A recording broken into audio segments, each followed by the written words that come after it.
What should every person do at least once?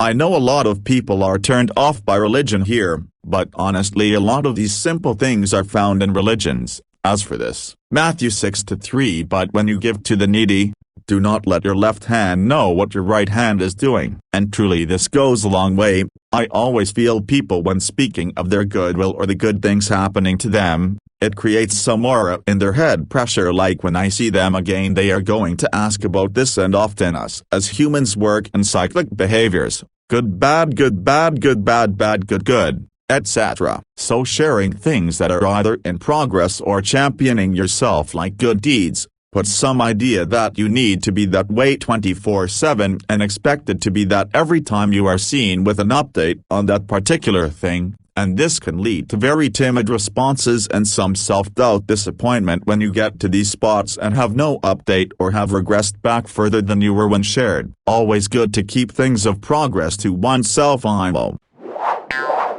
A lot of people in their 20s and beyond don't realize the amount of effort that goes into maintaining or creating a friendship. You have to actively make the effort to join a group of like-minded people or schedule plans with them. You can't passively expect the other person to carry the responsibility of the friendship. You only get out what you put in.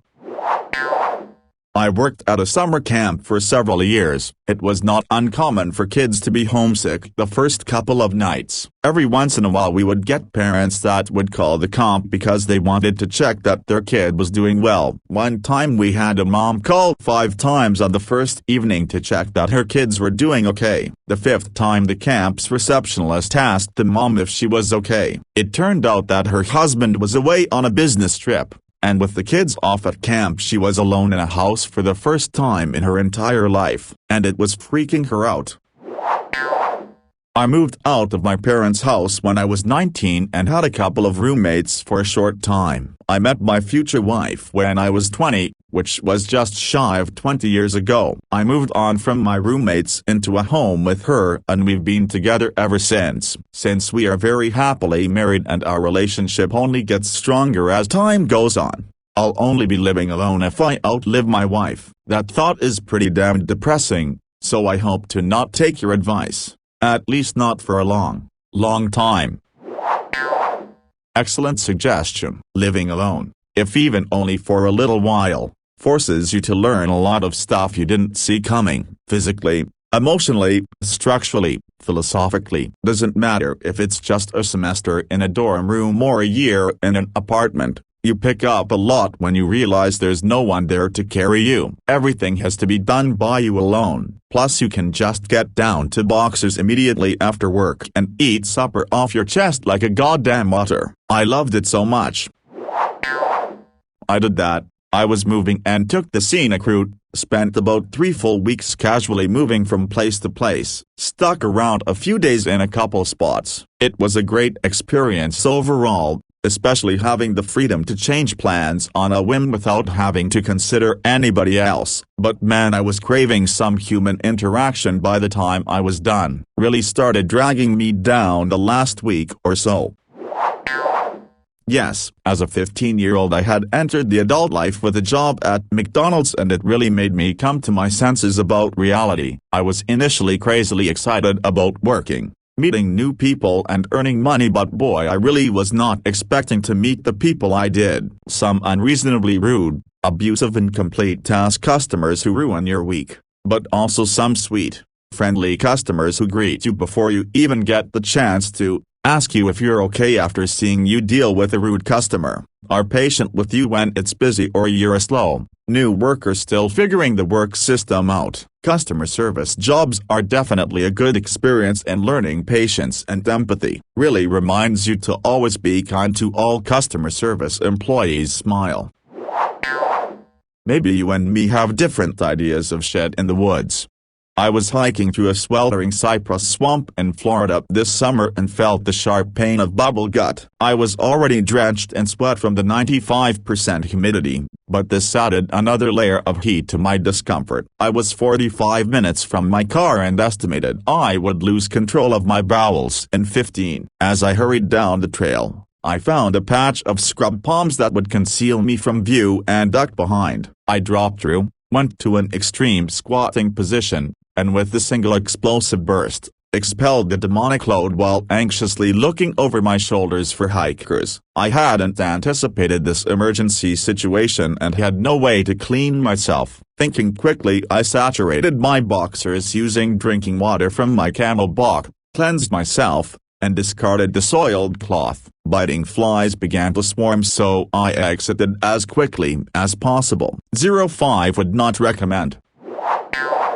Just remember that you're standing on a planet that's evolving and revolving at 900 miles an hour. That's orbiting at 19 miles a second, so it's reckoned a sun that is the source of all our power. The sun and you and me and all the stars that we can see are moving at 1,000,000 miles a day, in an outer spiral arm, at 40,000 miles an hour of the galaxy we call the Milky Way. Our galaxy itself contains 100 billion stars. It's 100,000 light-years side to side. It bulges in the middle, 16,000 light-years thick, but out by us, it's just 3,000 light-years wide. We're 30,000 light-years from galactic central point. We go round every 200 million years. And our galaxy is only one of millions of billions in this amazing and expanding universe. The universe itself keeps on expanding and expanding in all of the directions it can whiz, as fast as it can go, the speed of light. 12 million miles a minute, and that's the fastest speed there is. So remember, when you're feeling very small and insecure, how amazingly unlikely is your birth, and pray that there's intelligent life somewhere up in space, cause there's bugger all down here on Earth. You should travel through Mexico with a beautiful woman. If you ever get to do it, you should do it in Cozumel, because that is the most beautiful island in the world, and you should experience it with una mujer argentina con adios hermosos. And you should stay at the B Hotel and eat by the water, and after you eat you should lay on the hammocks over the water and look up at the stars and marvel that just that morning you were on the other side of the world. And you should taste her salty kisses for the first time at the B Hotel and hear the music and get lost in the moment when you stare into her beautiful eyes. At dinner she might steal your food, but that is okay. She is a food thief and everyone knows it, but you will know you would have given her your food and anything else she wanted. And you should spend your first night together in each other's arms, all night with her head on your chest to find it feels so good and comfortable, even when she snores louder than you thought was possible for a little woman. And the next day you should swim out to the dock and snorkel under the crystal clear ocean water and see all the fish and eat breakfast by the sea.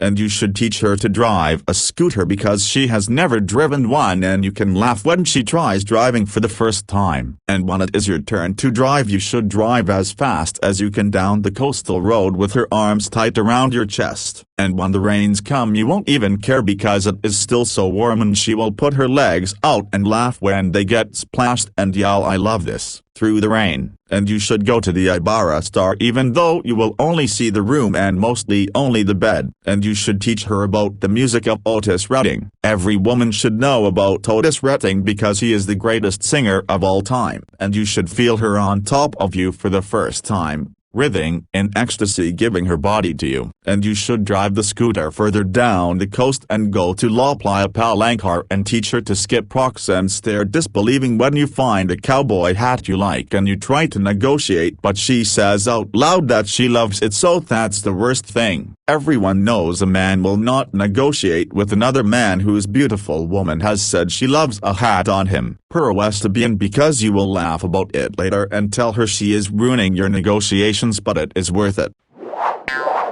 And you should drive to the lighthouse and walk all the way to the top and talk about how small the people look below and how big the sea looks, the way life should be. And you should have some Dawson quiz at the Bob Marley bar and watch the ocean waves roll in. Then you should get back on the scooter and go over to the east side, the wild side, Salvage. Somewhere along the way where there is no one around she will yell "I want," go there and point to the most beautiful water you have ever seen, and watching her jump happily into the water in her tiny underwear you will think "I just want to observe the beauty," so you will, capturing the memories. If you join her you will be met with a salty kiss and an arm around your neck and a beautiful woman telling you she loves this place. Of course she loves this place, it's Cozumel. It's better than any other place in the world. And then you will want to go to Ventanas del Mar, a place fitting for Ernest Hemingway himself, with iguanas and a pool shaped like a heart and no one calling you because there is no cell phone service. Rooms up high surrounded by the ocean with waves crashing onto the shore all around you and below you. And at night when you feel high from the weed, you should eat the lobster and watch the sun go down and sit on the chairs on the balcony and watch the stars come out. 100 million stars that will make you cry because it is so beautiful. You will feel like the only two people left on Earth. It will seem like the most beautiful thing you have ever seen, but then she will take your hand and lead you to the bed and say wait, and she will close all the windows and pull the shades closed. You will still hear the waves crashing and still smell the salt in the air and still feel the wind coming off the sea, and it's only when she comes back to the bed you will realize that you have been lost in the moments like nothing you have ever felt before. The great adventure will have happened, and then you will think about the passion and the desire. Twisted bedsheets and exhausted lovers tangled in each other's arms, and the wind and the ocean and the nights under the stars, and you will smile, because it will be beautiful, and you will think about it every day for the rest of your life. Get drunk. I learned so much about myself when I was drunk. I recommend that everyone try it at least once. Of course, do it safely. For example, don't drink too much that you get alcohol poisoning. Don't drink with an empty stomach. Don't do it alone. Don't do it if you're too young. Don't do it if there are circumstances related to your health wherein if you were to drink alcohol you could suffer intense side effects, like if you're on specific medication. And most of all, don't do it too often. Was looking for this one. Though I'd specify psychedelics, since not all drugs that make you hallucinate are as safe or give you the same life-changing experience. You can never truly know all that you're capable of until you explore what your mind has to offer. Also, there's like almost no way to harm yourself with these drugs. Kinda an umbrella, but learn a post-apocalypse skill. That's what I call them in my head. Mine was blacksmithing. I took a blacksmithing course over the summer, and learned a staggering amount about what it takes to take raw materials and turn them into useful tools. I have a background in geology, and metallurgy has always interested me, so it made sense. Seriously, find something low or no tech that makes you feel accomplished. Woodworking, smithing, animal husbandry, archery, soap making, beekeeping. Hell, grow some corn, something to remind you where we've been as a species. Learn a musical instrument. Not only is it a useful way to spend your free time, but with a little time and effort, you can easily get good enough to play your favorite songs and create your own tunes as well. I've been playing guitar for 11 years now, and I also picked up the bass about 5 years ago, and it's one of the best feelings in the world when you are able to entertain other people through music. Any instrument will be difficult at first to learn, but by remaining patient, you can easily get to the point where playing an instrument becomes almost a therapeutic experience, and you don't have to bust the bank and purchase the most expensive models just to sound good. A good player can make even a worn-out, broken instrument sound like heaven. 160 plus on a motorcycle. Fun fact: the white dust stripes on the interstate are 10 long. At 150, they become a solid line. When you're watching tarmac fly by you in a blink, you appreciate how fragile you are. You die instantly if you fuck that up, or at least very quickly. Body hugging a 400 hash machine with more horsepower and torque than most fossil cars. At those speeds, everything happens in microseconds. Watch MotoGP or Superbike Isle of Man runs. It'll reshape what you thought was crazy. On average, more than one rider dies at Isle of Man a year. Every year, someone doesn't go home. One of the deadliest races, and guys are running against the rev limiter. Here's a teaser. Add on board run to your search if you really want to see wild. These guys see speeds approaching 200 miles per hour. https://f.b/os6lu0q9c58. If you're physically able to and your country allows adults to go on them, visit a trampoline or air park. Easily some of the most youthful fun you can have, and you don't need to hire a trampoline or bouncy castle. Just pay your country's equivalent to £10 and play about like a kid until adulthood catches up to you before you even gone a third of the session. Go watch court proceedings. Ask the bailiff where people go to plead to a charge. Go watch the minor stuff. Most plead guilty at this level and get to tell their stories to the judge. Listening to some of these people talk will scare you to think that these kinds of weirdos walk among us. Seriously, if people knew what was going through the alleged minds of people they pass on the street, they'd shit their fucking pants. Float tank, aka sensory deprivation tank. No light, no sound, floating in 10 inches of high-density salt water so you float effortlessly. The water and air is heated to a skin receptor neutral temperature so you quickly lose track of where the water stops and the air begins. Feels like you're floating in space. With the lack of sensory input, your mind both has a chance to rest, but for many people also starts filling in the void with quasi-hallucinations, creating various northern lights type effects. After a while your brain wave patterns change and you get to that place just before you fall asleep but still aware you're awake, and can just stay there, aware but blissfully at peace. Vice has a doc on float tanks that's worth a watch. Experience peak physical condition. No citizen has a right to be an amateur in the matter of physical training. What a disgrace it is for a man to grow old without ever seeing the beauty and strength of which his body is capable. Socrates, this is to me something everyone should experience once, and I'm talking sub 12 to 10% body fat, not for the appearance, not for the ABS, not for the strength, not for the endurance and cardio, not to kick ass, but to experience yourself in a different mental state. When you reach peak or near peak fitness, your outlook on life changes, the way you handle stressful situation changes, what you find stressful changes, your anxiety on having to do things you don't want to changes. Literally you are a different person, and this is something that many do never experience, and it brings a certain perspective of understanding oneself. That who you think you are, this is just who I am, is not really the only you. You can completely change mentally into more of a badass get it done type.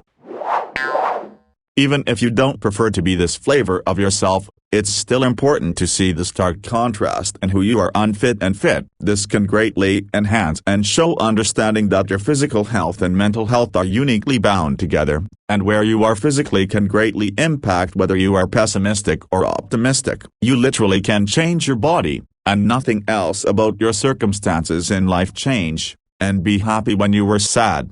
Be content when you were feeling like you are missing so much. Diet, exercise, sleep, and hydration, a little bit of effort and consistency, and all can experience it. Shave your head. I'm a woman who has shaved my head twice, 5 years apart, and each time has boosted my confidence and helped me come out of my shell. As a woman, I held on to a lot of the male gaze's perspective of I have to have long hair to be pretty, and finally going fuck it and shaving it all off helped get rid of it.